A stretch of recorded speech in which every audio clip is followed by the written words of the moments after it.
आप पूछिए क्या। तो मेरा सवाल यही था कि इलाहाबाद हाई कोर्ट के जस्टिस शेखर यादव एक भीप के कार्यक्रम में गए और वहाँ उन्होंने कहा कि country will be govern according to the majority, और उन्होंने वहाँ पे कठमुल्ला शब्द का भी इस्तेमाल किया जिसकी काफ़ी निंदा भी हुई। तो सवाल यही था कि एक सिटिंग हाई कोर्ट जज को इस तरह का बयान देना चाहिए क्या, जो कि कॉन्स्टिट्यूशन के भी अगेंस्ट जाता है, तो कहीं ना कहीं वो उनके फैसलों पर भी सवाल खड़ा करेगा। और दूसरा कि क्या उनको इसकी प्रेरणा कहीं ना कहीं सीजीआई के कार्यक्रम से मिली। जो प्रेरणा की बात आप कर रहे हैं उसके बारे में तो मैं कुछ कह नहीं सकता कि अगर उनको जो गणपति पूजा से प्रेरणा मिली या नहीं, मैं कह नहीं सकता। पर इस टाइप का फंक्शन जहाँ तक मुझे पता है इलाहाबाद हाई कोर्ट के प्रेमिसेस में हुआ था। तो इस टाइप के फंक्शन में ख्याल हाई कोर्ट के प्रेमिसेस इस्तेमाल नहीं करना चाहिए। और जो उन्होंने कहा मेजॉरिटेरियन जो भी कुछ है वो पता नहीं क्यों कहा, पर अगर आप पूरा कॉन्टेक्स्ट देखें कि वहाँ पे क्या हुआ, क्या स्पीच थी, किन शब्दों का प्रयोग किया, उससे जो मैसेज जाता है वो अच्छा नहीं है। और इसीलिए सुप्रीम कोर्ट के जजेस ने उनको बुलाया और उनसे बातचीत की। उसमें क्या हुआ पता नहीं, उन्हीं को पता होगा। पर सुप्रीम कोर्ट को भी अच्छा नहीं लगा कि ये हुआ प्रेमिसेस में, और जो शब्दों का यूसेज था और जो फंक्शन था, जो इवेंट था, वैसे सुप्रीम कोर्ट को भी अच्छा नहीं लगा। और मेरे ख्याल ठीक नहीं है, ऐसा नहीं होना चाहिए था।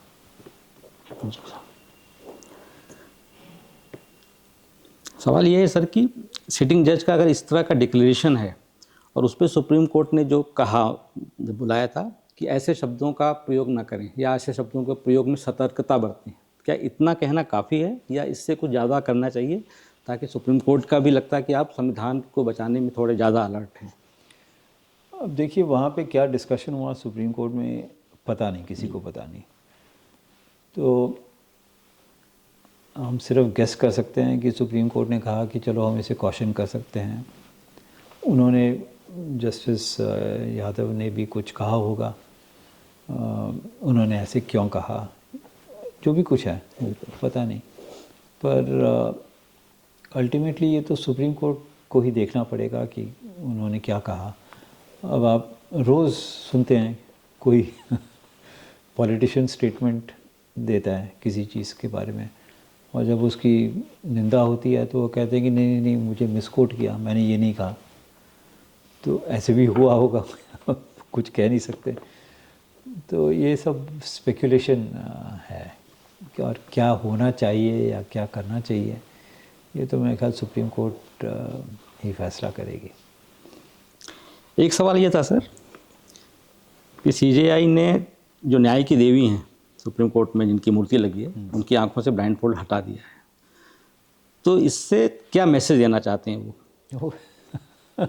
पता हर नहीं। चीज़ के पीछे कुछ ना कोई तो एक चीज़ रहती है कि मैसेज क्या कन्वे होना हाँ चाहिए, हाँ क्योंकि जो ब्लाइंड फोल्ड था उसका कुछ और मैसेज था हाँ कि आप निष्पक्ष रहेंगे और आप देखेंगे नहीं कि कौन कितना बड़ा है कितना छोटा है, तो आपने उसको हटा दिया। हाँ। तो अब क्या मैसेज आप देना चाह रहे हैं जनता को, ये पता देश नहीं को? क्यों हुआ, और क्या मैसेज देना चाहते थे चीफ जस्टिस साहब, मैं जानता नहीं। पर अब सालों से, 100 200 300 सालों से ये जो मूर्ति है उसमें ब्लाइंड फोल्ड लगा है, तो उसको क्यों निकाला? अब वो ही बता सकते हैं कि उन्होंने क्यों निकाला। अब जहाँ तक जजेस हैं या लोग हैं, आम जनता है, वो सब कहते हैं कि जो भी कोई आपके सामने हो, न्याय सबके लिए सेम है, ठीक है। और इसीलिए वो पट्टी बांधी होती है आँखों के ऊपर कि हमें कोई फ़र्क नहीं पड़ता आप कौन हैं। वो पट्टी निकालने से पता नहीं क्या आप दिखेंगे कि अच्छा ये आदमी या बड़ा आदमी है या पॉलिटिशियन है या जो भी कुछ है, तो उसके सामने उसका फैसला उसके फेवर में देना चाहिए। पता नहीं पर देखने से या उसको मूर्ति के वो पट्टी को निकालने से पता नहीं क्या मैसेज देना चाहते हैं। पर जहाँ तक जजेस हैं उनको तो कोई फ़र्क नहीं पड़ना चाहिए कि कौन उनके सामने है। उनको जो कानून है उसको उसका पालन करना है बस।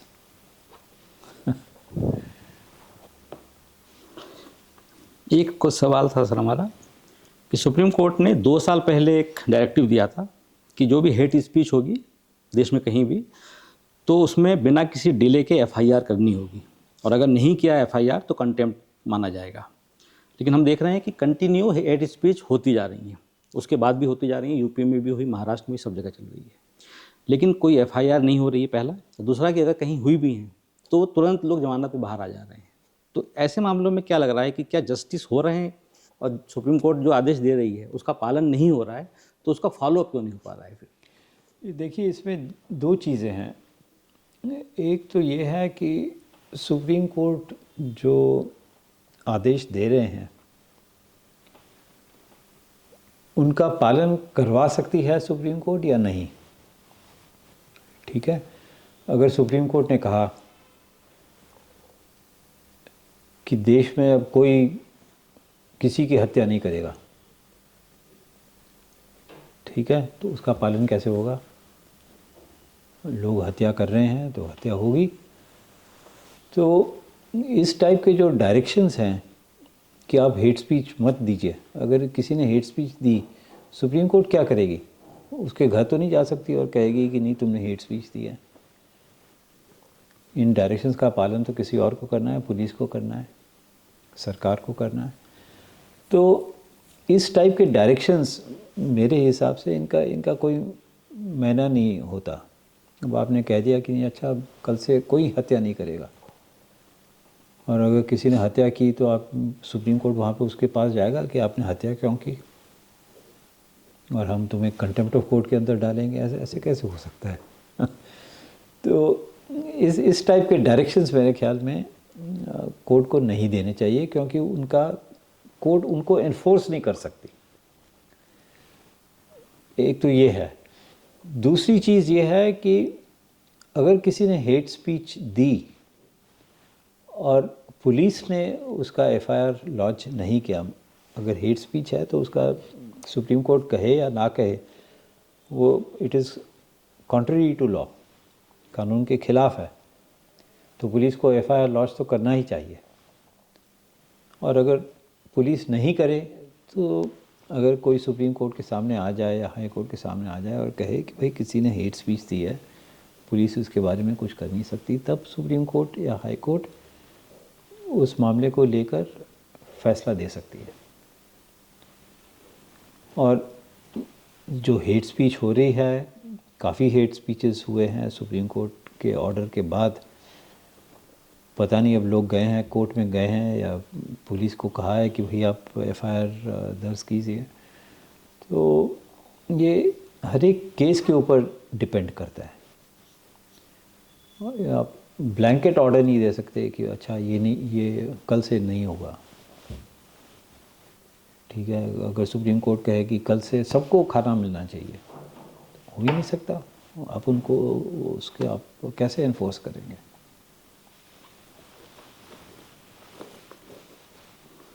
लेकिन सुप्रीम कोर्ट ने जो एक अभी आदेश दिया कि बुलडोजर जस्टिस को पूरे देश में बंद होना है, तो सब बुलडोजर चलाना बंद कर दें, तो उसका काफ़ी इम्पैक्ट दिखा कि लोगों ने जहाँ जहाँ बुलडोजर चल रहे थे एकदम से रुक गए। उसके बाद भी कुछ जगहों पे जो कि ओपन रखा है कि अगर इलीगल ही है और सरकार की संपत्ति पे है तो चल सकता है, लेकिन जो बुलडोजर जस्टिस था हर राज्य मनमाने ढंग से चला रहा था, तो वो उस पर तो रोक लगी है। लेकिन जिस तरह से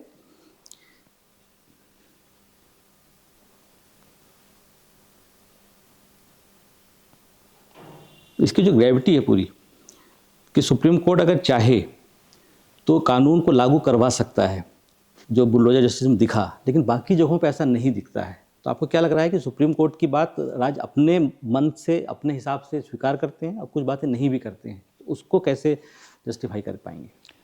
अब इसमें दो चीज़ें हैं। अब जैसे आपने कहा हेट स्पीच के बारे में, हेट स्पीच कौन कर रहा है या कौन दे रहा है? इंडिविजुअल दे रहा है, ठीक है।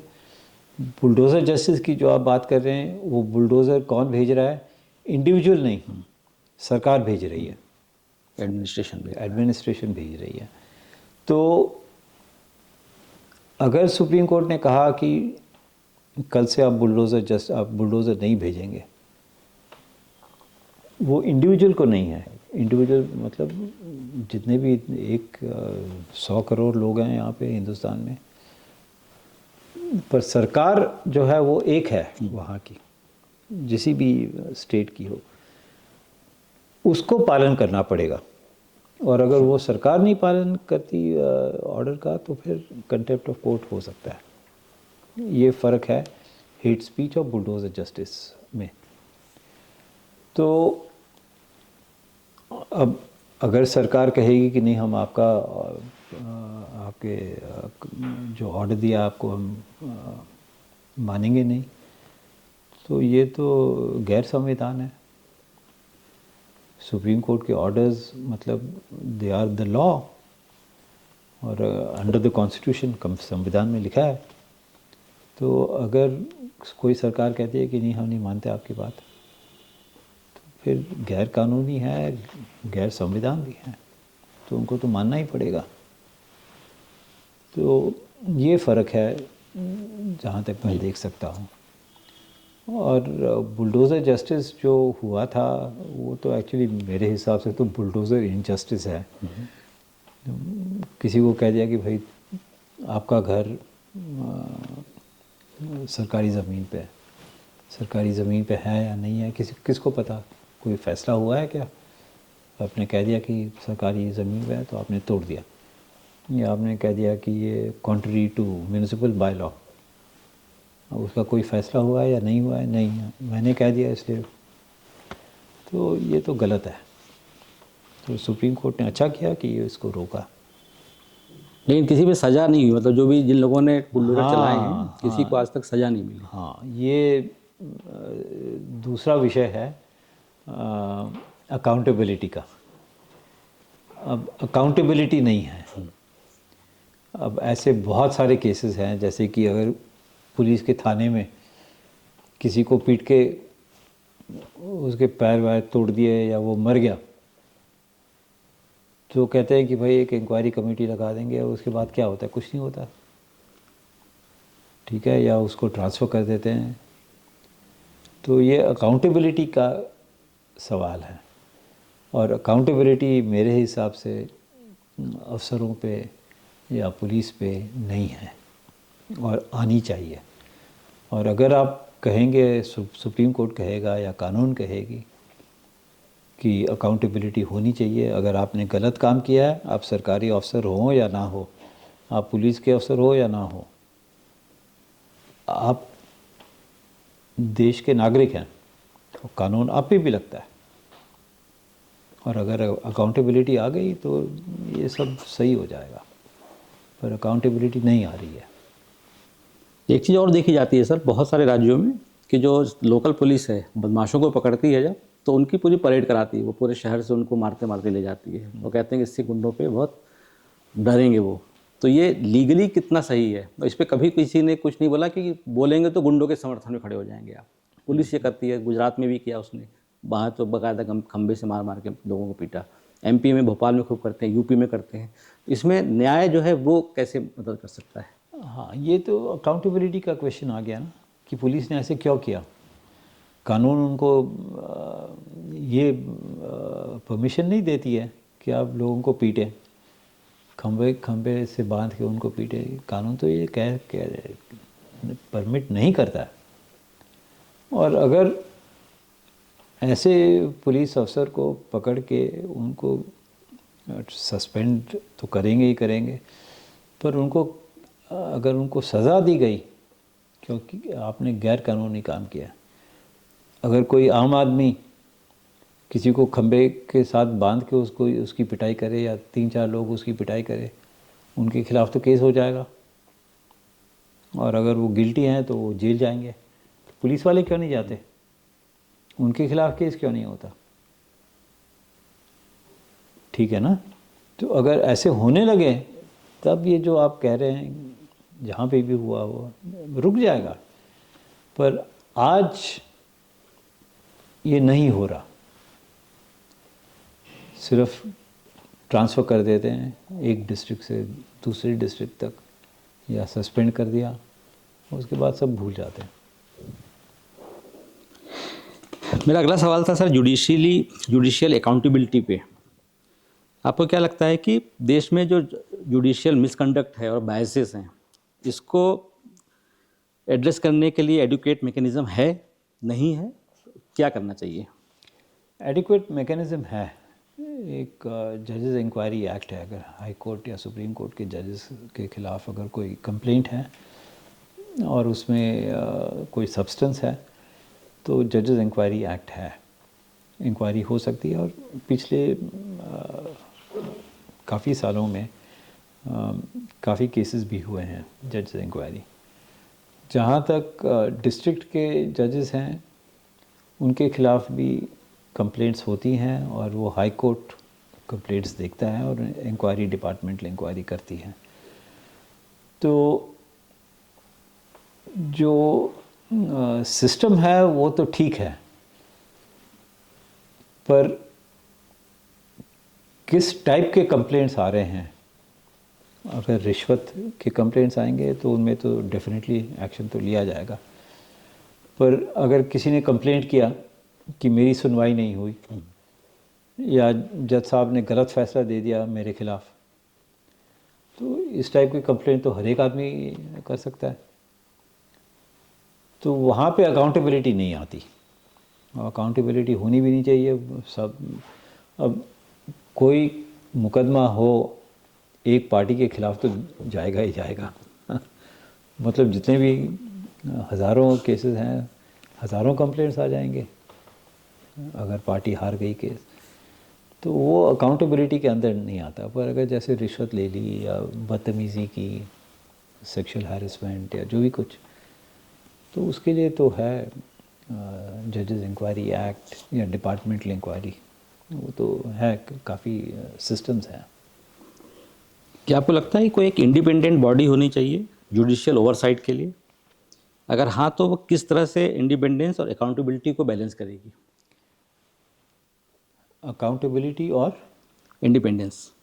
अच्छा, अगर जुडिशियल मतलब अभी जो भी इनके खिलाफ एक्शन होते हैं वो तो जज खुद ही करते हैं, तो जज कई बार जज के खिलाफ कितना एक्शन लेंगे उस पर सवाल उठते हैं। तो क्या कोई ऐसी बॉडी होनी चाहिए इनसे ऊपर हो, इनसे अलग हो? हाँ, जहाँ तक मुझे पता है कोई ऐसे कोई केसेस तो नहीं आए हैं जहाँ पे जजेस के ख़िलाफ़ एक्शन लिया है और लोगों ने कहा है या जजेस ने कहा है या किसी और ने कहा है कि आपने सख्ती नहीं की।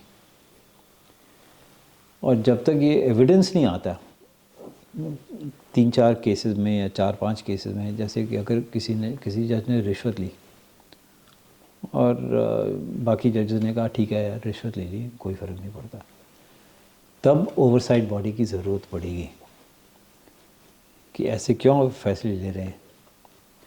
या सेक्सुअल हैरेसमेंट का हुआ और जज ने कहा कि ठीक है यार सेक्सुअल हैरेसमेंट हो गया, तब ओवरसाइट की ज़रूरत पड़ेगी। पर ऐसे कोई केसेस नहीं आए हैं जहाँ तक मुझे पता है। तो ओवरसाइट बॉडी या सुपरवाइजरी बॉडी की अभी तक तो अगर नेसेसिटी मेरे हिसाब से अभी तक तो आई नहीं है। और इन टाइप के केसेस जहाँ पे गलत फैसला हुआ है, जज ने जानबूझ के ऐसे किया है और उसके ख़िलाफ़ कुछ नहीं हुआ, मेरे हिसाब से तो जहाँ तक मुझे पता है कोई ऐसा इस टाइप का केस नहीं आया। सुप्रीम कोर्ट ने सीजीआई जब चंद्रचूड़ लीड कर रहे थे उस समय एक फैसला दिया था जिसमें इलेक्टोरल बॉन्ड स्कीम को उन्होंने अनकॉन्स्टिट्यूशनल बताया, लेकिन वो उसी के तुरंत बाद एक और याचिका लगी थी इस पूरे मामले की एसआईटी जांच करने की, लेकिन वो उन्होंने डिसमिस कर दी। क्या इससे ऐसा नहीं लग रहा है कि जो पूरी अकाउंटेबिलिटी बननी थी वो उन्होंने डिसॉल्व की, मतलब उस पर वो नहीं गए, जबकि अगर एसआईटी बनती तो असली जो मुद्दा था कि किसने कितने पैसे दिए और उसका क्या असर हुआ, और जिन कंपनियों ने पैसे दिए उनको क्या फ़ायदा हुआ, ये पूरी चीज़ निकल के आती। तो ये पूरा मामला जो है वो जो स्क्रूटनी से बेनिफिट मिलता जनता को और सरकार के अलग अलग लोगों को जो फ़ायदा मिल रहा है, वो पूरा मामला एक्सपोज हो जाता है, उसको बचा लिया कहीं ना कहीं, ऐसा नहीं लग रहा है? हाँ, मेरे हिसाब से सुप्रीम कोर्ट को इस पे एक्शन लेना चाहिए था। अब आप ये देखिए, कई कंपनीज़ हैं जिन्होंने इलेक्ट्रोल बॉन्ड्स में पैसे दिए, वो घाटे में जा रहे थे, तो उनको कहाँ से पैसे मिले देने के लिए? ठीक है, कई कंपनीज़ हैं जो शेल कंपनीज़ थे, वो उनके पास पैसे कहाँ से आए? ठीक है, कई कंपनीज़ हैं जिन्होंने 50, 60, 100, 200 करोड़ इलेक्ट्रोल बॉन्ड्स खरीदे, उनके पास इतने पैसे कहाँ से आए? उन्होंने ये इनकम डिक्लेयर की थी या नहीं की थी? इनकम टैक्स वालों ने कुछ किया था कि आप अपनी बैलेंस शीट बताइए, आपके पास इतने पैसे कहाँ से आए? तो ये जो है बहुत ज़्यादा प्रश्न उठते हैं इस केस के फैसले के बाद। जब उन्होंने कहा कि ये अनकॉन्स्टिट्यूशनल है, तो मेरे ख्याल सुप्रीम कोर्ट को ये जांच करना चाहिए था थ्रू एसआईटी या जो भी कुछ है, कि इन लोगों के पास इतने पैसे कहाँ से आए और क्यों दिए। ठीक है, कहीं और भी दे सकते थे, जनता की सेवा के लिए दे सकते थे। इलेक्ट्रोल बॉन्ड्स में क्यों दिए? उनको कुछ फ़ायदा हुआ क्या? कई लोगों ने, कई कंपनीज़ ने ऐसे भी दिए होंगे क्योंकि वो उनकी आइडियोलॉजी मानते हैं, ठीक है, पर कई उन्होंने ऐसे भी दिया होगा कि उनको कुछ फ़ायदा हुआ, कॉन्ट्रैक्ट मिला। तो ये सब पूरी जांच मेरे हिसाब से करनी चाहिए थी, और अगर सुप्रीम कोर्ट करते तो पता पड़ जाता कि इतने सारे हज़ारों करोड़ पैसे, रुपए कहाँ से आ रहे हैं। नहीं कर, मतलब उसका फैसला नहीं देने के पीछे कोई दबाव होगा या उनको लगा कि ज़रूरत नहीं है इसकी? नहीं वो पता, कैसे नहीं, पता पाएंगे? वो तो कुछ कह नहीं सकते। चुनाव से जुड़ा एक सवाल था सर कि एलन मस्क ने, जिन्होंने अभी की अमेरिकी चुनाव में काफ़ी महत्वपूर्ण भूमिका निभाई, उन्होंने ये कहा था कि ईवीएम को बंद कर देना चाहिए, ईवीएम बहुत ही खतरनाक है और ये हैक हो सकती है। तो ये एलन मस्क का बयान था। सुप्रीम कोर्ट में याचिका भी लगी ईवीएम से चुनाव को लेके, लेकिन सुप्रीम कोर्ट ने उस याचिका को खारिज कर दिया। क्या ऐसा नहीं लगता है कि सुप्रीम कोर्ट को थोड़ा और स्ट्रांगर और थोड़ा ट्रांसपेरेंट मेजर अपनाना चाहिए था, ताकि जनता को भी भरोसा पड़े कि अगर आप ईवीएम के खिलाफ याचिका खारिज कर रहे हैं तो ईवीएम सही है? क्योंकि बहुत जिन लोगों ने याचिका लगाई उन्होंने अपने सबूत दिए कि ईवीएम में कैसे गड़बड़ी हो सकती है, लेकिन वो सामने नहीं आया कि ईवीएम सही है कि नहीं है। सिर्फ याचिका खारिज हो गई और सारे चुनाव वापस से ईवीएम से हो रहे हैं। देखिए, ये इलॉन मस्क ने क्यों कहा इसके बारे में तो मैं कुछ कह नहीं सकता, पर ये है ईवीएम हैक हो सकती है या नहीं हो सकती है, ये तो एविडेंस की बात है। ठीक है, अब हमारे यहाँ जो हो रहा है कि किसी ने रिट पिटिशन फाइल कर दी। अब रिट पिटिशन में एविडेंस नहीं होता, आपने कुछ कहा, मैंने कुछ कहा, दूसरे उल्टा कह दिया। ठीक है, पर अगर ट्रायल हो, मुकदमा हो नीचे की डिस्ट्रिक्ट कोर्ट में, तब एविडेंस आएगा, एक्सपर्ट्स आएंगे, वो कहेंगे कि मेरे हिसाब से ये हैक हो सकता है और इस तरीके से हैक हो सकता है। दूसरी तरफ से लोग आएंगे, वो एक्सपर्ट्स, उनके एक्सपर्ट्स आएंगे, वो कहेंगे कि नहीं, हमने ये प्रिकॉशन लिया है, हैक नहीं हो सकता। तो ये जो ईवीएम की जो चर्चा हो रही है, अभी तक जहाँ तक मुझे पता है कोई एविडेंस नहीं आया है। किसी ने ये नहीं कहा कि मैंने हैक किया है और मैंने ऐसे हैक किया है। लोग कह रहे हैं कि हैक हो सकता है, शायद हो सकता है, मैं ये नहीं कह रहा कि नहीं हो सकता, शायद हो सकता है, पर कोई एविडेंस नहीं आया आज तक। और दूसरी तरफ इलेक्शन कमीशन चुनाव याचिका कह रही है कि नहीं, हैक नहीं हो सकता। उन्होंने कोई एविडेंस दिया है कि किसी ने ट्राई किया, कोशिश की और सफल नहीं हुए? ये भी नहीं है। तो जब तक एविडेंस नहीं आएगा एक तरफ या दूसरी तरफ, इसका कुछ कह नहीं सकते। पर मेरा विचार ये है कि अब बहुत सारे कंप्लेंट्स आए हैं, तो अब चुनाव याचिका ने कहा है और कानून में भी लिखा है कि आप थोड़े बहुत कॉन्स्टिट्यूएंसीज़ में देखिए कि कितने वोट कास्ट हुए, कैसे हुए, जो भी कुछ है, किसके फेवर में गए। तो अगर आप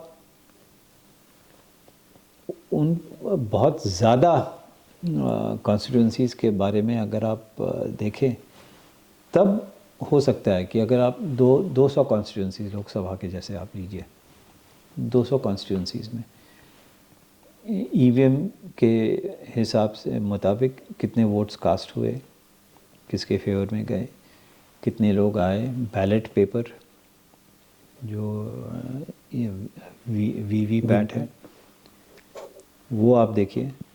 अगर 200 कॉन्स्टिट्यूंसीज़ में एक में गड़बड़ हो या दो में गड़बड़ हो तो ठीक है, वो आप कह सकते हैं कि यहाँ पे गड़बड़ हुआ है। पर अगर आप एक कॉन्स्टिट्यूंसी देखें या दो कॉन्स्टिट्यूंसीज़ देखें और उनमें कहें कि नहीं इसमें कोई गड़बड़ नहीं हुआ है, तो मतलब 500 में गड़बड़ नहीं हुआ है, ये भी ठीक नहीं है। सो आई थिंक ये तो पूरा अच्छी तरह ठीक से डिस्कस होना चाहिए। और अब टाइम है, अब अगला इलेक्शन तो क्या 5 साल बाद जाए, तो I think they should be a big discussion in this. इसमें उन्होंने जैसे चुनाव आयोग से पूछा कि क्या हैक हो सकती है, चुनाव आयोग ने कहा नहीं हो सकती। हाँ, वही मैं कह रहा हूँ। हाँ, सुप्रीम कोर्ट ने मान लिया। तो उनसे भी तो पूछना चाहिए कि कैसे हैक नहीं होगी, और ये कह रहे हैं कि हैक हो सकती है, तो आप साबित करिए कि नहीं हो सकती। बिल्कुल। तो ऐसे कोई क्रॉस क्वेश्चनिंग हुई नहीं वहाँ पे। नहीं हुई। और वो सुप्रीम कोर्ट में मेरे हिसाब से नहीं हो सकती, क्योंकि ये रिट पिटिशन क्या है। अगर कोई कटहरे में आ जाए, विटनेस बॉक्स में आ जाए और कहे, जैसे अब मर्डर का केस होगा, पुलिस कहती है इसने मर्डर किया, वो कहता है कि मैंने नहीं किया, तो कैसे साबित होगा? वो पुलिस अपने विटनेस लाएगी, वो अपने विटनेस लाएगा। तो इस मामले में अगर विटनेसेस आ जाएं और वो कहें कि मैंने किया है या इस तरीके से हो सकता है, और दूसरी पार्टी कहेगी कि नहीं हो सकता, तब जब वो एविडेंस आ जाएगा तब उससे फैसला ले सकते हैं। यानी ये मामला अगर लोअर कोर्ट में वो करें तो वहाँ से फिर इसकी राह खुल सकती है। हाँ, अगर लोअर कोर्ट में भी नहीं करें तो खैर किसी पब्लिक उसमें कर देना।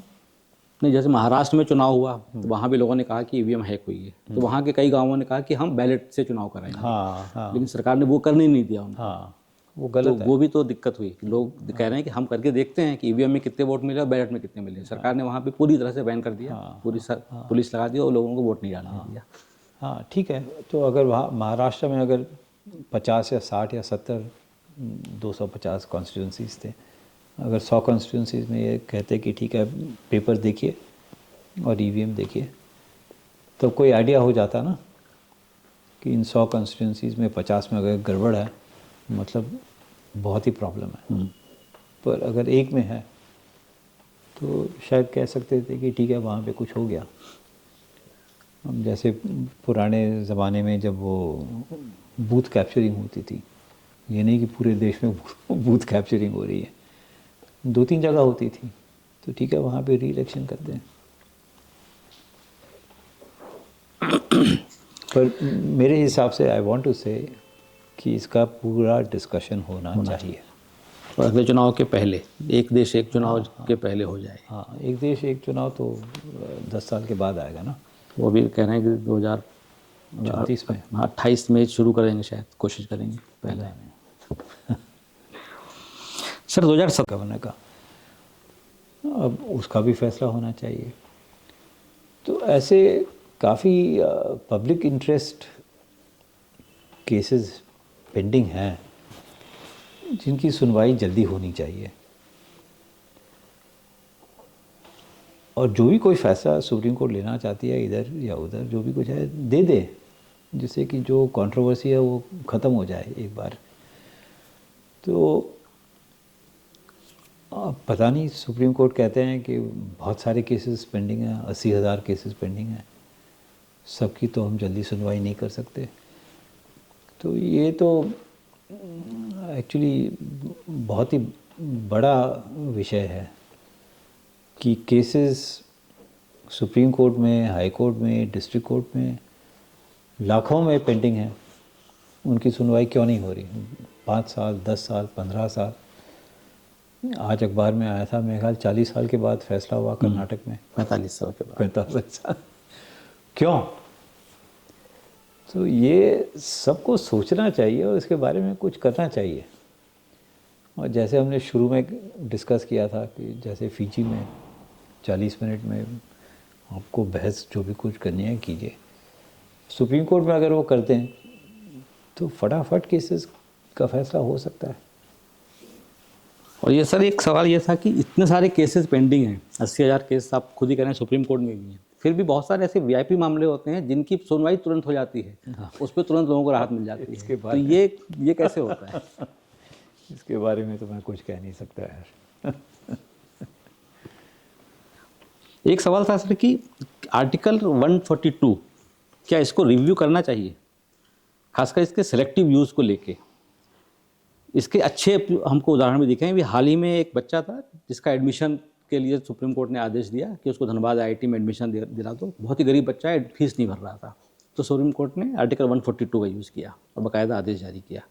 लेकिन राम मंदिर के मुद्दे पे, जबकि पूरा मामला जो है वो लैंड डीड का था, सुप्रीम कोर्ट के आदेश में ये हुआ कि आप ट्रस्ट बनाइए और राम मंदिर के लिए आप पूरा व्यवस्था करिए और राम मंदिर बनाइए। तो क्या लगता है कि अगर चाहते सीजीआई अगर चाहते तो 142 का इस्तेमाल वो ईवीएम वाले मामले में भी कर सकते थे। चुनाव आयोग में जब उनका नाम हटाया गया सिलेक्शन के लिए, तो वहाँ भी यूज कर सकते, नहीं किया। तो 142 का सिलेक्टिव यूज हो रहा है, तो इस पर क्या रिव्यू करने की ज़रूरत लग रही है?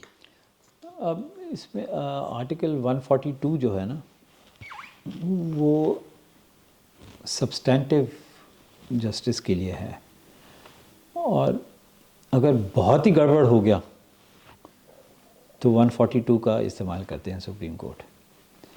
अब पिछले मेरे ख्याल 5-6 सालों में या 7-8 सालों में 142 का उपयोग काफ़ी ज़्यादा हुआ है। अगर आप 1950, 60, 70 में जाएं तो शायद आपको एक केस मिलेगा या 2 केसेस मिलेंगे जहाँ पे 142 का इस्तेमाल हुआ है। तो it is a very rare case जहाँ पे इस्तेमाल होना चाहिए। और जैसे वो बालक का आपने कहा, उसकी एडमिशन क्यों नहीं हुई, 142 की ज़रूरत थी या नहीं थी? ठीक है, अगर आप 142 हर एक केस में इस्तेमाल करने लगे तो फिर उसका कोई फ़ायदा तो है ही नहीं। तो supreme court has to decide कि हम किस केस में 142 का इस्तेमाल करें। अब ये नहीं कि अब आजकल इतने सारे केसेस आ रहे हैं जिसमें 142 हमें इस्तेमाल करना ही चाहिए। पहले क्यों नहीं आए थे इस टाइप के केसेस? शायद इस टाइप के केसेस आए थे, पर सुप्रीम कोर्ट ने कहा कि नहीं, हम 142 इस्तेमाल नहीं करेंगे, क्योंकि ये for substantive justice and in on a rare occasion. तो ये जो 142 की चर्चा हो रही है, ये इसलिए हो रही है क्योंकि अब काफ़ी केसेस में उन्होंने इस्तेमाल किया है। किस केस में करना चाहिए, किस केस में नहीं करना चाहिए, वो तो सुप्रीम कोर्ट को फैसला खुद करना पड़ेगा केस देखते हुए। कम तो नहीं हुआ है। जुडिशल रिव्यू तो जो सरकार करती है, सरकार के जो फैसले हैं उसका जुडिशल रिव्यू जो सुप्रीम कोर्ट या हाई कोर्ट करती है, उसमें मेरे ख्याल कोई बदलाव तो नहीं आया। सिर्फ ये है कि पॉलिसी डिसीजंस पे वो कोर्ट इंटरफेयर नहीं करती। पर अगर कोई और हो, जैसे कि किसी का ट्रांसफ़र हो गया या किसी को नौकरी से निकाल दिया, तो उसमें जुडिशल रिव्यू तो होता है। मेरे हिसाब से कोई ख़ास फ़र्क तो नहीं पड़ा। जैसे पिछले साल जो election commissioner appointment bill pass हुआ और उसमें चीफ जस्टिस ऑफ इंडिया को सिलेक्शन कमेटी से बाहर कर दिया गया था, तो क्या आपको लगता है कि इससे जो इस तरह के अपॉइंटमेंट में जुडिशरी का पावर होना चाहिए था उससे बहुत फ़र्क पड़ता, वो नहीं हुआ? और अगर ब्रॉडर इंटेंट में देखें तो कॉन्स्टिट्यूशनल बॉडीज़ की जो इंडिपेंडेंस है उस पर असर पड़ा इसका, तो उसके लिए सरकार सुप्रीम कोर्ट को तुरंत कोई एक्शन नहीं लेना चाहिए था क्या? अब ये डिबेटेबल है। अब चीफ जस्टिस ऑफ इंडिया अगर हर एक सिलेक्शन में भाग ले तो कोर्ट का भी काम होता है ना। अब अगर आप कहें कि लोकपाल में, इलेक्शन कमीशन में, सीबीआई में, इनके सिलेक्शन में चीफ जस्टिस ऑफ इंडिया, अब चीफ जस्टिस ऑफ इंडिया जो सरकारी लोग हैं, सरकारी अफसर हैं, उनके बारे में तो कुछ जानते ही नहीं, शायद नाम भी नहीं जानते होंगे, तो वो कहाँ से सिलेक्ट करेंगे? तो ये जो, और फिर कहना कि अच्छा चीफ जस्टिस ऑफ इंडिया ने मान लिया तो ठीक ही होगा। चीफ जस्टिस ऑफ इंडिया ने मान लिया तो क्या हो गया? और अगर chief justice of India minority में है तो इसका मतलब ये तो नहीं है कि भाई वो जो फैसला लिया है वो गलत है। और जैसे आप चीफ इलेक्शन कमिश्नर की बात कर रहे हैं या इलेक्शन कमीशन की बात कर रहे हैं, अगर जो दो हैं सिलेक्शन कमेटी में, उन्होंने कहा कि नहीं जो हम कह रहे हैं वही सही है, तो चीफ जस्टिस ऑफ इंडिया हो या ना हो क्या फ़र्क पड़ता है? अब जैसे अभी हाल ही में human rights commission, national human rights commission का सिलेक्शन हुआ, दो लोगों ने कहा कि हमारी बात ही नहीं सुनी। ठीक है, तो इन टाइप के डिसीजंस में मेरे ख्याल चीफ जस्टिस ऑफ इंडिया को लाना नहीं चाहिए। और सुप्रीम कोर्ट ने कहा कि जब आप अपॉइंट कर रहे हैं तो चीफ जस्टिस ऑफ इंडिया को सिलेक्शन कमेटी में लाइए। हमने पहले डिस्कस किया था कि सुप्रीम कोर्ट ऑर्डर देगी, उसका पालन अगर सरकार कह देगी हम नहीं करेंगे तो सुप्रीम कोर्ट क्या कर सकती है? और यहाँ पे उन्होंने कहा कि हम पालन नहीं करेंगे, पार्लियामेंट ने कह दिया कि नहीं चीफ जस्टिस ऑफ इंडिया नहीं होना चाहिए। सुप्रीम कोर्ट क्या करेगा? पार्लियामेंट को अंदर कर देंगे। तो इस टाइप के ऑर्डर्स सोच विचार के बाद करने चाहिए, ये नहीं कि मेरे हिसाब से गलत है तो ऐसे होना चाहिए। ठीक है, गलत है तो गलत है, पर हर एक चीज़ को अगर आप करेक्ट करना चाहें तो 80,000 के बाद आपके पास 1,00,000 केसेस हो जाएंगे। तो इसका आदेश सुप्रीम कोर्ट नहीं दिया था कि सीजीआई कमेटी में रहेंगे। हाँ, उस आदेश के बाद उन्होंने कानून बदल दिया। हाँ, और सुप्रीम कोर्ट कुछ नहीं कर सकती और कुछ किया भी नहीं। तो इस टाइप के जो फैसले हैं क्यों दे रहे हैं? और ये भी बाय द वे 142 के अंडर था। तो ये सब सोचना पड़ेगा ना कि कहाँ तक सुप्रीम कोर्ट कहाँ तक जा सकता है और कहाँ तक नहीं जा सकता, और अगर आगे गया तो अपने फैसले का पालन कैसे करवाएंगे। एक सवाल है सर कि देश भर में इस समय अलग अलग मास्क और दरगाह के सर्वे को लेके खूब याचिकाएं लग रही हैं, तो इसके लिए आप किसको जिम्मेदार मानते हैं? क्योंकि ये याचिकाएं जो हैं वो ज्ञानवापी से संभल और मथुरा से अजमेर तक लग रही हैं, और इसको आधार मिला था सुप्रीम कोर्ट के चीफ जस्टिस के ही एक टिप्पणी से, जो उन्होंने ज्ञानवापी के मामले में दिया था कि जो पुराना अपना वर्शिप एक्ट है वो रोक नहीं लगाता है। बाद में उन्होंने कहा कि मैंने कोई आदेश नहीं दिया था, केवल एक टिप्पणी थी, लेकिन उस टिप्पणी के बाद ये खूब सारी याचिकाएं लग गई। तो आपको क्या लगता है कौन इसके लिए जिम्मेदार है और इसका क्या असर पड़ेगा? जिम्मेदारी की बात नहीं है, अब उन्होंने कह दिया और लोगों ने केसेस फाइल कर दिए। अब सुप्रीम कोर्ट में वो जो कानून है उसका चैलेंज हो रहा है। सुप्रीम कोर्ट को मेरे हिसाब से जल्दी उसकी सुनवाई करनी चाहिए कि लोग कह सकते हैं लोअर कोर्ट ऑर्डर पास कर सकता है या नहीं कर सकता। और ये जो लोगों ने कहा है, याचिका भी गई है सुप्रीम कोर्ट में कि ये गैर कानूनी है, तो जल्दी से जल्दी सुप्रीम कोर्ट को इसका फ़ैसला लेना चाहिए। हो सके तो अगले महीने जनवरी फरवरी में लेना चाहिए। और अगर ये डिले होता है तो देश की जो सोशल हार्मनी है वो तो उस पर आपको बिगड़ क्या लग रहा है, जाएगी, क्या असर पड़ेगा? बिगड़ जाएगी, डेफिनेटली बिगड़ जाएगी। अब अखबारों में आया है, पता नहीं 800 ऐसे केसेस फाइल हो जाएंगे। अगर 800 केसेस फाइल हो गए पूरे देश में तो आप सोचिए क्या होगा। तो सुप्रीम कोर्ट जिस तरह से केसों को डिले कर रही है तो उसमें उसके लिए कोई अर्जेंसी बन सकती है क्या कि इसको जल्दी करे? इसके लिए क्या मतलब लीगल प्रोसेस क्या है इसके लिए? नहीं, लीगल प्रोसेस सुप्रीम कोर्ट जब केस उनके सामने आया है और उन्होंने मेरे ख्याल तारीख दी है शायद अगले महीने, तब उस दिन को कहें कि इसकी हम सुनवाई करना चाहते हैं, जल्दी से जल्दी पूरी तैयारी कीजिए। एक सवाल है सर, कॉलेजियम सिस्टम को लेके, जिसमें कि जिसका उद्देश्य ये था कि जो भी जज अपॉइंट होंगे वो मेरिट पे होंगे और वो रीजनल और कम्युनिटी बैलेंस भी पूरा होगा, जिस रीजन से आएंगे और जिस कम्युनिटी से आएंगे उसका बैलेंस होगा। लेकिन ऐसा दिख नहीं रहा है हाई कोर्ट्स में भी और सुप्रीम कोर्ट में भी। बहुत से इस तरह के जजेज अपॉइंट हो रहे हैं जो बहुत सारे अपने स्तर के जजों को सुपरसीड कर रहे हैं। तो कॉलेजियम का उद्देश्य पूरा होता नहीं दिख रहा है। आपको क्या लगता है कि क्या इसको एज इट इज रहना चाहिए या इसमें कोई बदलाव होना चाहिए? अब ये जो सुपर सीट जो आप कह रहे हैं वो मेरे ख्याल बहुत ही कम है। जो सुपर सेशन जो होता है, मतलब वो हाई कोर्ट जजेस का सुप्रीम कोर्ट में आने का, तब होता है कि ठीक है जो नंबर 5 पे है वो आ गया और 1 2 3 4 को छोड़ दिया।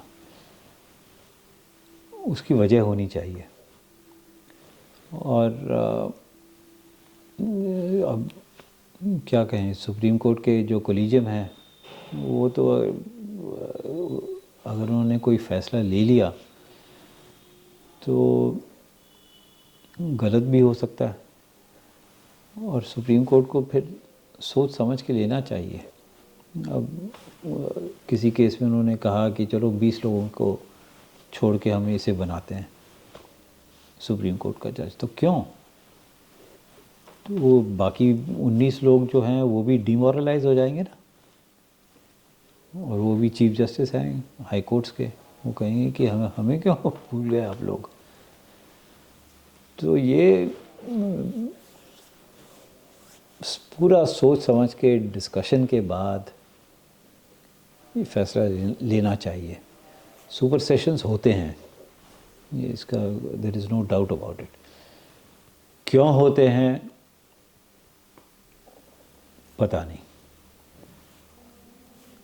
कई सुपर सेशंस तो हम कह सकते हैं कि ठीक है क्योंकि साउथ का कोई नहीं है इसलिए साउथ के लोग को बनाया, या नॉर्थ ईस्ट का कोई नहीं है तो ठीक है नॉर्थ ईस्ट का बनाया, या नॉर्थ का नहीं है तो इसलिए वो समझ सकते हैं। पर अगर किसी को कह दिया कि नहीं आप जज बन जाइए क्योंकि आपका ये कास्ट है या वो कास्ट है या आप इस रीजन के हैं या उस रीजन के हैं, मेरिट को मारो गोली, तब तो प्रॉब्लम होगा। और ऐसे 2-3 अपॉइंटमेंट्स हुए हैं जो कुछ समझ में नहीं आते, पर उनके बारे में कुछ कर नहीं सकते। एक सवाल है सर, अभी खूब सारे धर्म संसद हो रही हैं देश में। अभी बनारस में बीच में हुई थी तो उन्होंने पूरा एक संविधान पारित कर दिया अपने खुद ही धर्म संसद में। यूपी में भी कई जगह हो रही है और ये डिमांड बहुत तेज़ी से बढ़ रही है एक खास तरह के वर्ग में कि हिंदू राष्ट्र बनना चाहिए। सुप्रीम कोर्ट जो है वो कॉन्स्टिट्यूशन का सबसे बड़ा संरक्षक है। तो हम सिर्फ लीगली पूछना चाह रहे हैं कि अगर कोई हिंदू राष्ट्र की बात करता है तो लीगली ये संभव है क्या, और उसके लिए कॉन्स्टिट्यूशन में क्या बदलाव करने होंगे, क्या सरकार वो कर सकती है? नहीं, हमारा जो कॉन्स्टिट्यूशन है वो तो उसमें लिखा है कि हमारा देश सेक्युलर है, ठीक है। और जहाँ तक लोग बात करना चाहते हैं वो बात करें, वो डिस्कशन हो सकता है। अब लोग ये कहते हैं कि ये जो हमारा सिस्टम है प्रधानमंत्री का, वो ठीक नहीं है, हमारा प्रेसिडेंशियल सिस्टम होना चाहिए जैसे अमेरिका में है। कानून तो ये नहीं कहता कि हमारा प्रेसिडेंशियल सिस्टम होना चाहिए। तो अगर कोई कहे कि हाँ हमारा हिंदू राष्ट्र होना चाहिए, तो वो उसकी एक विचारधारा है। हमारा संविधान उसको सपोर्ट नहीं करता, पर क्योंकि वो कह रहा है कि हमें ऐसा ऐसा होना चाहिए, इसका मतलब ये नहीं कि वो उसको जेल में डाल दें। It is a point of discussion, ठीक है। अब कोई कह रहा है कि ये कोलिजियम सिस्टम, अब सुप्रीम कोर्ट ने कहा है पिछले 20 साल से कोलिजियम सिस्टम चल रहा है, अपॉइंटमेंट ऑफ जजेस। अगर कोई कहे कि ये कोलिजियम सिस्टम बकवास है, तो आप ये नहीं कह सकते कि भाई ये जो आप कह रहे हैं गैर संविधान है, आप चुप बैठिए, नहीं तो हम आपको जेल में डाल देंगे। तो जब तक जो लोग कहते हैं अगर भड़काने का काम कर रहे हैं तब तो गलत है, पर अगर डिस्कशन पॉइंट है तो डिस्कशन हो सकता है, हर एक चीज़ों पे हो सकता है। तो संवैधानिक बदलाव के बाद हिंदू राष्ट्र घोषित हो भी सकता है, ऐसी ये इसकी कोई संभावना बनती है? ये तो संविधान इतनी आसानी से नहीं बदल सकता, लेकिन बदल सकता है अगर सरकार चाहे, बहुमत में आ जाए, शायद 400 पार जैसा कह रहे थे हो जाए, तो क्या संभव है? नहीं, शायद नहीं, क्योंकि ये सेक्युलर है, that is a part of the basic structure. Supreme court ने कहा है बेसिक स्ट्रक्चर है, और जब तक ये सुप्रीम कोर्ट ये ना कहे कि भाई ये बेसिक स्ट्रक्चर में नहीं है, तब तक तो नहीं हो सकता। अगर सरकार घोषित कर रही है तो क्या सुप्रीम कोर्ट इसको रोक सकती है? घोषित कुछ भी कर लें यार पर ये नहीं कि हम हिंदू राष्ट्र बन जाएं। क्योंकि पॉलिटिकली तो कोई भी पार्टी कुछ चाह सकती है। मैं तो इसी पे जानना चाह रहा हूँ लोगों के हिसाब से कि संविधान जो है वो किस हद तक जाके उसको बचा सकता है? संविधान के अगर आप देश अभी सेक्युलर है और आप संविधान को बदलना चाहते हैं कि सेक्युलर नहीं है, हिंदू राष्ट्र है, तो आपको संविधान को बदलना पड़ेगा, ठीक है। और मेरे हिसाब से आप बदल नहीं सकते। क्यों बदल नहीं सकते? एक तो मेजॉरिटी नहीं है, दूसरा ये सेक्युलरिज्म ये हमारे संविधान में बेसिक स्ट्रक्चर है, और सुप्रीम कोर्ट ने कहा है कि आप बेसिक स्ट्रक्चर को बदल नहीं सकते। तो हिंदू राष्ट्र थ्रू चेंज ऑफ संविधान बदलने से नहीं हो सकता। पर जो कहना चाहता है, अगर कोई कहे कि हाँ ये हमारा हिंदू राष्ट्र है, और कोई कहे कि नहीं हमारा प्रधानमंत्री एक्चुअली प्रेसिडेंट है, तो कहने में क्या फ़र्क है कोई भी कुछ कह सकता है सर, इलाहाबाद हाई कोर्ट ने हाल ही में एक फैसला दिया और उसमें उन्होंने माफ़ी मांगी कि हमको इस फैसला देने में 41 साल लग गए। जैसे आज का फैसला 45 साल के बाद कर्नाटक हाई कोर्ट का भी आया। तो अभी हम देख रहे हैं कि देश में करीब 5 करोड़ से ज़्यादा केसेस पेंडिंग हैं। सुप्रीम कोर्ट में भी 80,000 से ऊपर हैं, और ये पिछले साल से करीब 1800 केस ज़्यादा हैं। जब CJI आए थे तो बीच में बहुत सारे रिकॉर्ड बन रहे थे कि पर डे हम इतने केसेस सुन रहे हैं, लेकिन पेंडिंग केसों की संख्या बढ़ती जा रही है।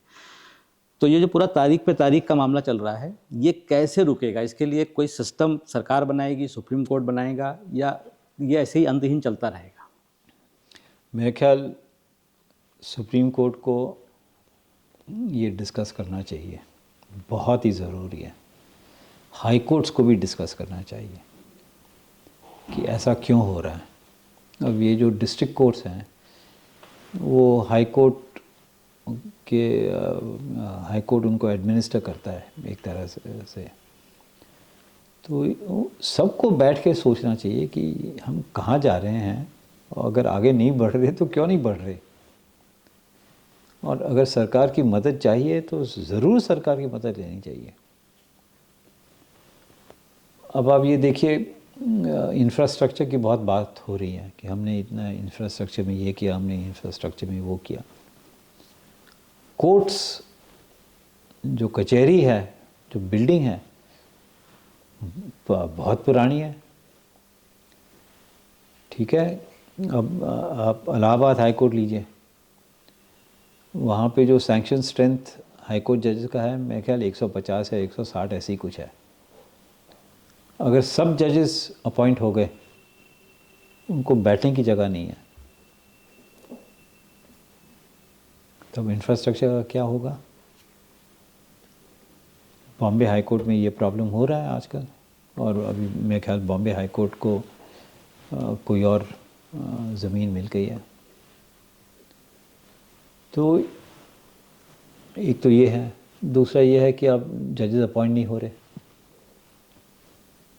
जहाँ तक मुझे पता है, मेरे ख्याल 30% वैकेंसीज़ हैं हाई कोर्ट में, 20% डिस्ट्रिक्ट कोर्ट्स में हैं। क्यों नहीं अपॉइंट हो रहे?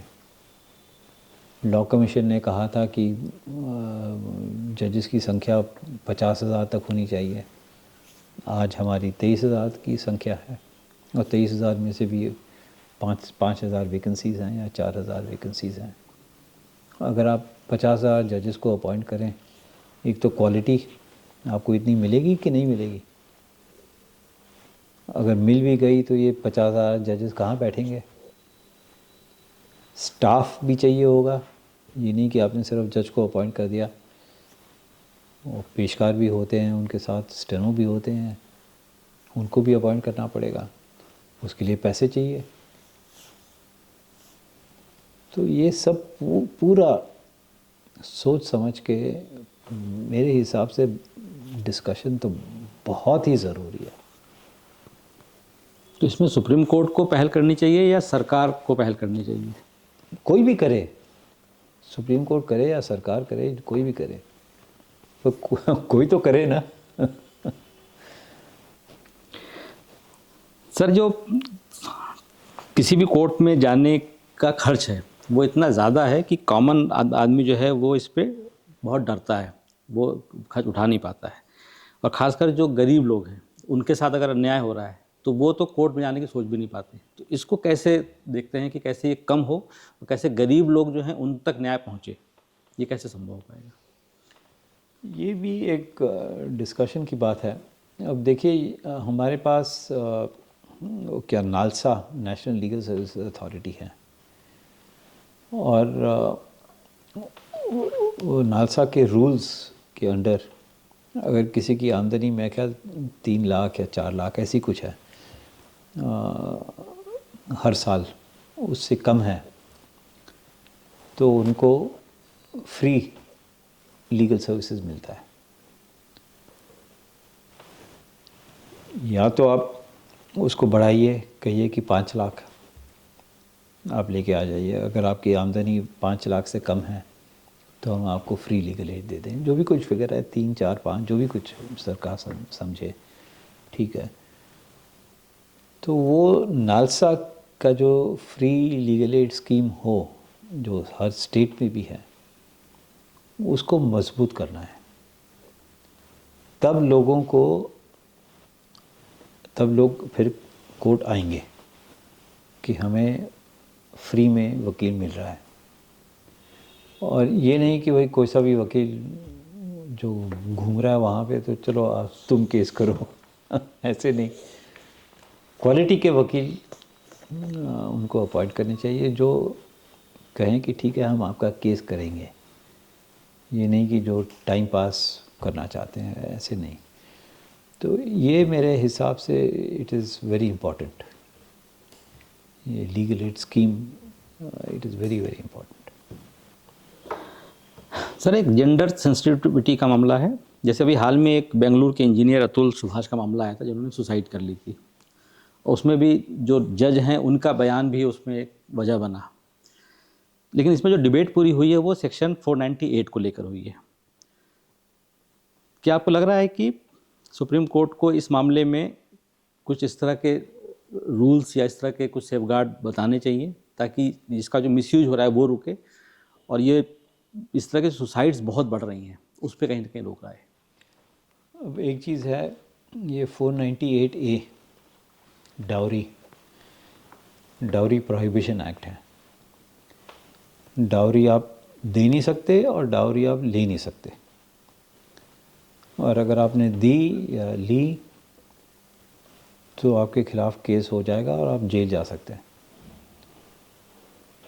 सरकारों ने कितने लोगों के खिलाफ केस फाइल किया है?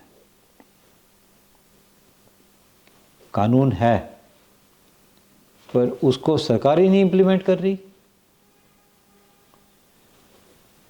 क्यों? इसकी क्या वजह है? और अब जब सरकार इम्प्लीमेंट नहीं कर रही तो फिर केस आते हैं कोर्ट में। अगर जैसे शादी हो रही है और आपको पता पड़ गया कि यहाँ पे डाउरी का मामला है, आप बस इमीडिएटली प्रोसिक्यूट कीजिए, तब केस तो आएगा ही नहीं वो सुइसाइड का या हैरेसमेंट का, आ ही नहीं सकता। अब पिछले सालों में बहुत केसेस थे कि वो केरोसिन का स्टोव है, केरोसिन गिर गया, साड़ी में आग लग गई और महिला जल के मर गई। बहुत सारे केसेस थे। आजकल केरोसिन तो खैर नहीं हो रहा है। कुछ किया सरकार ने इसके बारे में कि ये क्यों हो रहा है? तो जब तक जो कानून पार्लियामेंट ने बनाए हैं, अगर आप उनको ठीक से इन्फोर्स नहीं करेंगे तो प्रॉब्लम तो आएगा ही आएगा। और फिर कोर्ट में केस चलता रहता है। अब ये इस टाइप के केसेस 6 महीने के अंदर इनका फैसला होना चाहिए। कोई भी केस नहीं है जिसमें 6 महीने के अंदर फैसला हो। तो महिला परेशान हो जाती है, वो आदमी परेशान हो जाता है, दोनों परेशान हो जाते हैं। तो महिला या तो सुसाइड कर लेती है या आदमी सुसाइड कर लेता है। तो आपको क्या लगता है कि जो जजेज हैं, मतलब लोअर कोर्ट से लेके और हाई कोर्ट में भी और कई शायद सुप्रीम कोर्ट में भी, कि वो जेंडर को लेके बहुत सेंसिटिव हैं या उनकी थोड़ी और ट्रेनिंग होनी चाहिए? ये सेंसिटिव हैं, जहाँ तक मुझे पता है सेंसिटिव हैं, पर जो ट्रेनिंग, ये नहीं कि आपने एक बार ट्रेनिंग होगी तो आप बस ज़िंदगी भर कुछ नहीं होगा। वो कंटिन्यूइंग जुडिशल एजुकेशन है।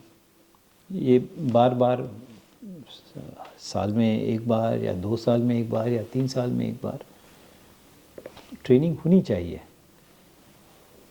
और चीज़ें बदलती हैं ना, कि 3 साल पहले क्या था, आज कुछ और है, 3 साल के बाद कुछ और होगा। तो ये जुडिशल एजुकेशन तो कंटिन्यू करना चाहिए। लीगल लिटरेसी और अवेयरनेस को लेके एक सवाल था कि कैसे जुडिशरी और सरकार मिलके लीगल लिटरेसी को बेहतर कर सकती हैं, इसके लिए क्या होना चाहिए? ये तो बहुत बड़ा कैंपेन होना चाहिए, जिससे कि लोगों को पता पड़े कि उनके क्या राइट्स हैं, उनके क्या ड्यूटीज़ हैं। हमारे संविधान में फंडामेंटल ड्यूटीज़ भी लिखे हैं, फंडामेंटल राइट्स भी लिखे हैं। ठीक है, तो अवेयरनेस तो सबको होना ही चाहिए कि कानून क्या कहता है, कानून क्या नहीं कहता।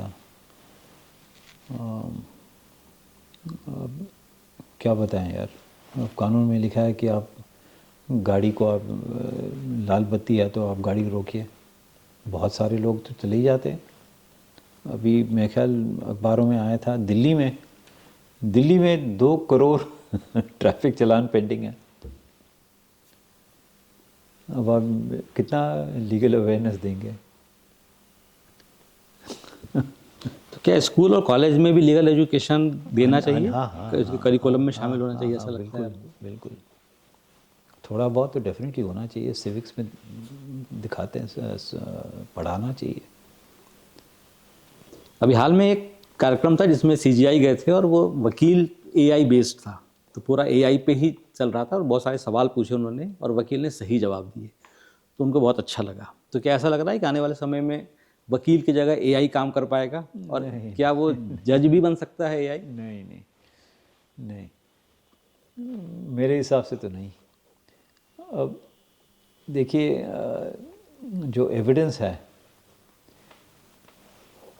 ये गवाह झूठ बोल रहा है, ठीक है, या ये गवाह ठीक से पूरा जवाब नहीं दे रहा, आधा जवाब दे रहा है। आजकल तो एआई ये कह नहीं सकता कि ये झूठ बोल रहा है। ये सिर्फ जज गवाह को देख के, सुन के, बहस सुन के कह सकता है कि हाँ इसने गलत बयान दिया।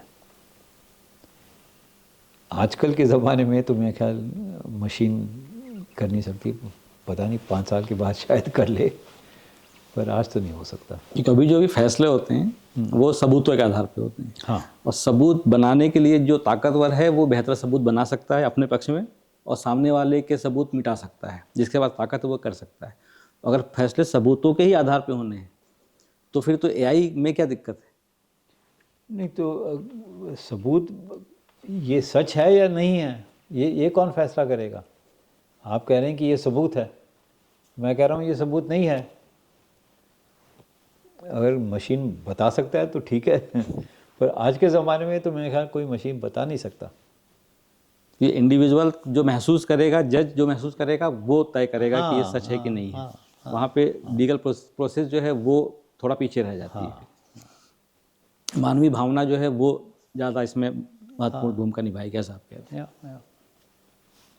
और अंत में सर एक सवाल आपके नाम को लेके, मदन भीमराव लोकुर, तो ये भीमराव नाम जो आपका रखा गया था, इसका कुछ अंबेडकर जी के साथ भी परिवार ने सोचा था क्या कभी? ये तो मेरे फादर का नाम है। अच्छा, हाँ, तो उनका नाम था भीमराव नारायण राव लोकुर। तो उनके नाम के साथ आप हाँ, हमारे महाराष्ट्र में ऐसे ही करते हैं, फादर का नाम बीच में डालते हैं। अंबेडकर जी ने जैसा कहा था कि कितने भी अच्छा संविधान बना लो, अगर उसको रन करने वाले लोग उतने अच्छे नहीं हैं, बुरे लोग हैं, तो संविधान बनाने का कोई फायदा नहीं है। तो आज के समय में आपको क्या लगता है, कैसे लोग रन कर रहे हैं और संविधान क्या वास्तव में वैसा चल पा रहा है जैसा सोचा गया था? हाँ, ये डॉक्टर अंबेडकर ने कहा था और डॉक्टर राजेंद्र प्रसाद, उन्होंने भी यही कहा था कि हमने पूरी कोशिश की और हमारे देश को हमने अच्छा संविधान दिया है, पर अगर बुरा संविधान भी अगर हम आपको देते, तो अगर लोग जो लीडर्स हैं अगर वो अच्छे हैं तो बुरा संविधान भी अच्छा बन सकता है, और अगर अच्छा संविधान है और लीडर्स ठीक नहीं हैं तो अच्छा संविधान, जितना भी अच्छा संविधान हम आपको दें, उससे कोई फ़ायदा नहीं होगा। ये दोनों ने कहा था। तो अब जो कुछ चीज़ें हो रही हैं, ज़्यादातर जैसे गवर्नर्स, जो स्टेट्स के गवर्नर्स हैं, वो कुछ थोड़ा ढीला काम कर रहे हैं। अब जैसे कि स्टेट के लेजिस्लेचर ने, असेंबली में, विधानसभा ने कानून पास कर दिया, तो गवर्नर के दस्तखत होने चाहिए। अब काफ़ी केसेस आए हैं अब संविधान में ये नहीं लिखा है कि आपको 10 दिन के अंदर उसमें दस्तखत करनी पड़ेगी या 1 महीने के अंदर आपको दस्तखत करनी पड़ेगी। पर कई गवर्नर्स ऐसे हैं जिन्होंने कहा कि संविधान में तो कुछ नहीं लिखा है, तो जब हमारी मर्ज़ी होगी तब हम उस पर दस्तखत करेंगे। ठीक है, तो ये गलत है। जब डिबेट्स हुए थे, जब संविधान पे चर्चा हुई थी, तो लोगों ने सोचा था कि जो हमारे लीडर हैं वो देश के हित में काम करेंगे, और देश के हित में काम करेंगे मतलब उनके पास अगर कुछ आ गया तो फटाफट उसको कर लें जो भी कुछ करना है। पर अगर वो कहें कि नहीं हम 3 महीने के बाद देखेंगे, तो फिर सरकारें जा चुकी हैं सुप्रीम कोर्ट में कहने के लिए कि आप गवर्नर साहब को कहिए कि वो कुछ दस्तखत करें, कुछ तो करें। तो ये प्रॉब्लम्स आ रही हैं। और स्पीकर का भी यही हुआ है कि एंटी डिफेक्शन लॉ है, तो कंप्लेंट फाइल हुई है, स्पीकर साहब कहते हैं कि नहीं हम फैसला बाद में करेंगे, अभी कोई जल्दी नहीं है। संविधान में कहाँ लिखा है कि हमें 10 दिन के अंदर करना चाहिए। तो ये कॉन्स्टिट्यूशनल मोरालिटी की बात है। अब कौन सा हमारा संविधान ऐसा नहीं है कि जिसमें हर एक चीज़ लिखी है 1 2 3 4 5 6। आप लीडर हैं, आपको ठीक से काम करना चाहिए, संविधान के मुताबिक काम करना चाहिए। ये कॉन्स्टिट्यूशनल मोरालिटी के बारे में भी अंबेडकर साहब ने बहुत कहा था।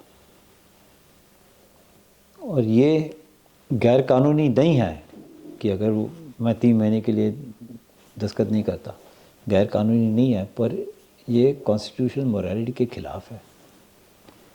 ये हमें समझना चाहिए और ये हमारे लीडर्स को समझना चाहिए कि कॉन्स्टिट्यूशनल मोरालिटी भी कुछ है। तो इसमें अगर संविधान में कोई बदलाव हो उससे भी कोई फ़ायदा नहीं होगा। अगर वो मोरली ठीक नहीं है हाँ, तो फिर वो उसमें भी कोई रास्ता निकाल लेंगे। बिल्कुल बिल्कुल बिल्कुल। तो इसमें संविधान उनको मोरल बनाने में कोई मदद नहीं कर सकता है, वो नेताओं के ऊपर है कि वो कितना अच्छा काम करना चाहे। अब जैसे कि पुलिस ने किसी के खिलाफ केस फाइल कर दिया, कुछ नहीं हुआ, आप केस फाइल कर दिया, तो कोई कानून तो नहीं कहता कि आप फॉल्स केस नहीं फाइल कर सकते, गलत केस आप फाइल नहीं कर सकते। ये कहाँ पे लिखा है? कहीं नहीं लिखा है। पर ये कॉन्स्टिट्यूशनल मोरालिटी आती है ना कि आप किसी के खिलाफ गलत केस नहीं फाइल करें। ये जो बाबा साहेब अम्बेडकर ने कहा था, ये तो बहुत बहुत महत्वपूर्ण है, कॉन्स्टिट्यूशनल मोरालिटी। और दूसरा सवाल था डिस्ट्रिक्ट जुडिशरी को मजबूत करने के लिए कुछ प्रैक्टिकल सुझाव जब तक कि बड़ी बड़ी पॉलिसियां चेंज होंगी। मतलब अगर सरकार कुछ बदलाव करती है या सुप्रीम कोर्ट कोई आदेश न दे, तब तक जो भी लोकल जुडिशरी हैं, खासकर डिस्ट्रिक्ट लेवल की, उनको बेहतर करने के लिए किस तरह के उपाय होने चाहिए? उसके लिए तो बहुत चीज़ें हैं। एक तो जैसे हमने डिस्कस किया था पहले, इंफ्रास्ट्रक्चर। काफ़ी कोर्ट के बिल्डिंग्स ऐसे हैं जो 50 साल 60 साल 70 साल पहले बनाए गए थे, उनको दुरुस्त करना है। सफ़ेदी नहीं हुई है कोर्ट्स में। मेरा विचार ये है कि हम स्वच्छ भारत के बारे में बात करते हैं, स्वच्छ न्यायालय की बात की करें। कुर्सियाँ टूटी फूटी हैं, टेबल फूटे हैं, ठीक है, स्टाफ नहीं है। तो ये एक तो इंफ्रास्ट्रक्चर हो गया। टॉयलेट्स नहीं है। इंटरव्यू फिर कीजिए, फिर आप रिज़ल्ट डिक्लेयर कीजिए और अपॉइंट कीजिए। तो 1 साल के अंदर, जनवरी से आप शुरू कीजिए, दिसंबर तक आप वैकेंसी को भर दीजिए। तो वैकेंसीज़ जो हैं जो 20% के आसपास हैं, उनको आपको भरना है। फैसिलिटीज़ दीजिए। कई जगह ऐसे हैं कि जजेस के पास मकान नहीं है, किराए पे रह रहे हैं, ठीक है। तो बहुत चीज़ें हैं जिसके बारे में सोचना चाहिए। और अगर ये हो जाए, अब आप देखिए केसेस जो फाइल होते हैं वो सबसे नीचे की कोर्ट में होते हैं, मुंसिफ के पास या मैजिस्ट्रेट के पास। अगर आप उनको ताकत ना दे, किसी प्रकार की भी ताकत, तो प्रॉब्लम तो रहेगा ही रहेगा। सर एक सवाल और मुझे याद आया, एक बार आपने वो जेल और बेल को लेके भी कहा था तो बहुत सारे केसेस जो अभी सुप्रीम कोर्ट में भी आए हैं जिसमें बहुत से इस तरह के मामले हैं जिसमें बेल हो जानी चाहिए, लेकिन जो इन्वेस्टिगेटिव एजेंसीज हैं वो अपना काम पूरा कर नहीं रही हैं और वो चूँकि डॉक्यूमेंट पेश नहीं कर रही हैं तो उनको बेल नहीं हो रही है। तो ऐसे मामलों में जब सरकार चाहती है कि वो जेल में ही रहें और वो अपने एजेंसीज के ऊपर प्रेशर बना रही हैं कि अभी आप इसको डिले करते जाओ, तो ऐसे मामलों में कोर्ट क्या करे? क्या कोर्ट बेल दे सकती है या कोर्ट के ऊपर है कि वो उनको जेल में ही रहने दें? नहीं, कोर्ट को तो खैर बेल देना चाहिए इन सब केसेस में। अब आप देखिए जेल में कितने 75% अंडर ट्रायल हैं, ठीक है, और जहाँ पे उनकी कैपेसिटी 100 की है वहाँ पे 125 लोग हैं, कई जगह 200 लोग हैं। तो लोगों का भी रिस्पेक्ट होता है ना, डिग्निटी होती है लोगों की। वहाँ पे जेल में कोई फैसिलिटीज़ नहीं है। अब आप देखिए वहाँ पे जैसे वो साईं बाबा 90% डिसेबल थे, उनके लिए व्हीलचेयर भी नहीं थी, लोगों से सहायता मांगते रहे। स्टैन स्वामी, ऐसे बहुत केसेस हैं। तो लोगों को जेल में रखने से आपको क्या फ़ायदा होगा? सिर्फ ये है कि वो पुलिस अपना आप इन्वेस्टिगेशन करती रहेगी और कहेंगे कि हाँ ठीक है ये तो जेल में है, हम आराम से इन्वेस्टिगेशन करेंगे। पर उस आदमी के बारे में सोचिए, उसके फैमिली के बारे में सोचिए, उनके फैमिली बच्चों का क्या हाल चाल हो रहा है। तो ये सब देखना चाहिए, पर शायद पता नहीं।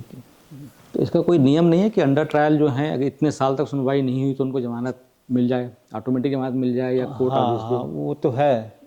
अब जैसे मेरे ख्याल 1/3 एक तिहाई, अगर आपकी सबसे ज़्यादा सज़ा 10 साल की है तो आपने 3 साल जेल में काट दिए तो आपको बेल मिलना चाहिए, 3 साल या 4 साल जो भी कुछ है।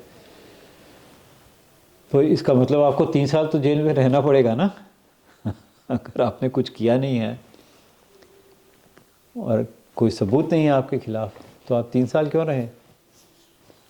लेकिन ये कौन प्रूव करेगा कि वो 3 साल से जेल में हैं तो अब उनको ऑटोमेटिक रिहाई मिल जानी चाहिए? इसके लिए भी तो कोई केस पुट अप करेगा वहाँ पे। वो तो वो नहीं करेगा तो नहीं, कैसे रिहाई हाँ, मिलेगी? तो वो जेल अथॉरिटीज़ को करना चाहिए। वो मैंने कहा था लीगल एड नालसा है, इनके वकीलों को करना चाहिए। ऐसा हो रहा है क्या? नहीं हो रहा है, कई केसेस में हो रहा है, कई केसेस में नहीं हो रहा है। पर अब अंडर ट्रायल रिव्यू कमेटी है, वो जहाँ तक मैंने सुना है कि वो ठीक से काम नहीं कर रहे, इसीलिए लोग जेल में बैठे हुए हैं सालों के लिए। Thank you sir. Thank you.